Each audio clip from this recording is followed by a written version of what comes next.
Saudara, puluhan pemuda Banda Aceh yang tergabung dalam gerakan Pemuda Mencari Berkah menggelar sahur berbagi kepada keluarga pasien di rumah singgah yang ada di Rumah Sakit Umum Zainal Abidin. Ada 300 kotak nasi yang dibagikan kepada keluarga pasien yang membutuhkan. Sahur berbagi ini adalah program donasi dari para pengusaha muda di Aceh yang ingin berbagi keberkahan di bulan Ramadan.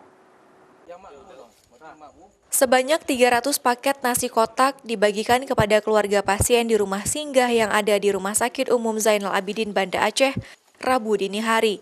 Pembagian nasi kotak ini merupakan inisiasi dari puluhan pemuda Banda Aceh yang tergabung dalam gerakan Pemuda Mencari Berkah. Kegiatan sahur berbagi ini baru pertama kali dilakukan pada Ramadan tahun ini.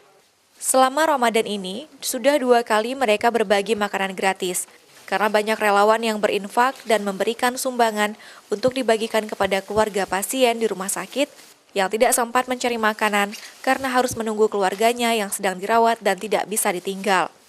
Aksi berbagi berkah di bulan Ramadan ini bertujuan untuk membantu warga yang membutuhkan. Terlebih lagi, banyak keluarga pasien yang berasal dari luar kota Banda Aceh, sehingga tidak memiliki kendaraan untuk bisa berbelanja kebutuhan sahur.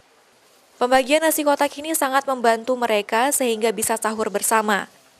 Jamaah dan juga relawan PMB mereka semua menyumbang.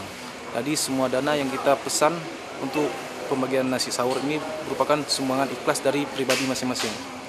Namun 300 kotak nasi ini belum bisa memenuhi semua keluarga pasien, karena setiap harinya lebih dari 2.000 pasien keluar masuk rumah sakit dari berbagai daerah seluruh Aceh.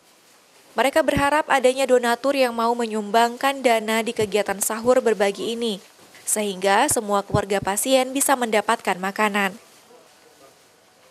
Nova Misdayanti, Kompas TV, Banda Aceh.